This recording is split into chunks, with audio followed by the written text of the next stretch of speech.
whether it's a trap, whatever technique that is repetition is the mother of all learning. And we need to do it a million times and then do it a million times more. You'd like to think by the opening game you have it, if one really does a line, gee, I should have meshed together. That all depends on age. I've had lines that have been playing for starting 2 or 3 years, and you got a bunch of seniors that have been around. You kind of have an idea of when they'll gel, and then you got lines. You got some guys. It's either the first game or they've played very little, and they're still figuring out what day it is. So that's all relative to the age of your guys. But as a rule, they're never mid-season. We're trying to get them there, but it's a process. We take one game at a time. We worry about this first game, and after that, we'll put that to bed and go to the next game. Dan talked a little bit about penalties. Obviously, you got to call penalties in practice sometimes, but how do you not disrupt what you're teaching, but also get them, so especially the holding aspect of things is second nature to them not to do it. Right. Well, I don't want to dodge your question. First thing we talk about is pre-snap penalties, and that's offsides, alignments, issues that I call our pre-snap fundamentals, which mean our fundamentals you can handle before the ball moves. That's 100% controllable. Let's get that put to bed.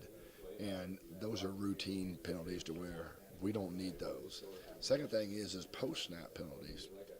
And whether it be holding, clipping, shot block, hitting out of bounds, illegal use of hands, things like that, that's the coach's job. It's my job. I'm responsible through Coach Holgerson and his football staff to teach my guys the proper technique. And if we're not using the proper technique, and here's the deal, that doesn't mean that in a game people aren't going to get tied up. Guys aren't going to make mistakes. Things are going to happen. But to eliminate them, you got to teach proper technique. You got to teach moving your feet. You got to teach getting your hands in the right place. You got to teach hitting the frontal part of landmarks and aiming points. You got to teach, again, be fundamentally sound.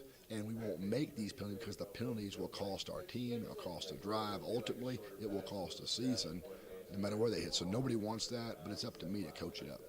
Some new interpretations with the chop block, I guess. But does that affect your guys as much or more guys on the outside? It has some effect on us. I mean, there's some different areas that they're looking at.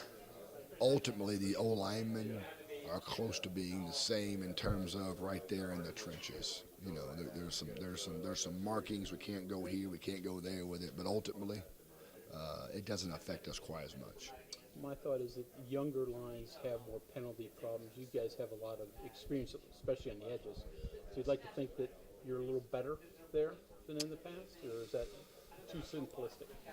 I don't know what to think. I just know you coach it every day, and you see it on film, and you talk about it, and a roughness penalty. I mean, how are you going to teach them to be physical and violent, and all of a sudden it's illegal roughness? But that's our job. I mean, what is illegal roughness? What is too much? When do you stop? When do you pull off? That's my job. That's our job as a unit, and that's something we talk about a lot.